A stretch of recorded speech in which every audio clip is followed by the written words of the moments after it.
พิธีมอบหับถุงไซเหรียญกาและใบย่องยอศูนย์กลางสาพันธ์กรรมบาลลาวให้กลุ่มกองรวมหมู่และบุคคลที่มีผลงานดีเด่นในการจะตั้งปฏิบัติเนื้อในข้อแข่งขันหาเป็นเจ้าให้แก่สาพันธ์กรรมบาลโรงงานเกือบธันวากองทัพและโรงงานตำแพและย้อมสีลาวเวียดนามได้จัดในวันที่19ธันวาคม2025โดยการเป็นประธานของสหายพันเอกปริญญาเอกพงษ์สมัยหุนจำปาห้องหัวหน้าห้องการเมืองกรมใหญ่พลธิการกองทัพผู้ชี้นำเวียกงานองค์การจะตั้งมหาชนมีคณะพักคณะอำนวยการคณะหากฐานกรรมบาลและสมาชิกกรรมบาล2ภาคส่วนเข้าร่วมสหายพันโทนางเวียงสวรรค์เกียงประสารองประธานสหพันธ์กรรมบาลโรงงานเกือบธันวากองทัพได้สรุปการจะตั้งปฏิบัติเวียกงานกรรมบาลระยะ5ปีผ่านมา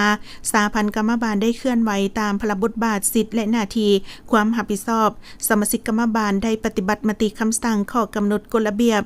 ของศูนย์กลางสหพันธ์กรรมบาลลาววางออกอย่างเข้มงวดเอาใจใส่ต่อหน้าที่เวียกงานวิสาสะพอของตนตามการจะตั้งคันเทิงมอบหมายให้อย่างมีผลสำเร็จปฏิบัตินโยบายปกป้องสิทธิและผลประโยชน์อันชอบธรรมของสมาชิกกรรมบาลและยังได้ซอกแรงรายรับเข้ากรมกองเพื่อแก้ไขชีวิตการเป็นอยู่ให้ดีขึ้นและเข้าร่วมพิธีเฉลิมฉลองวันประวัติศาสตร์สำคัญของชาติของพรรคของกองทัพด้านขบวนการกิจกรรมต่างๆของกรมกองและคันเทิงจัดขึ้นเป็นขบวนการฟุดฟื้น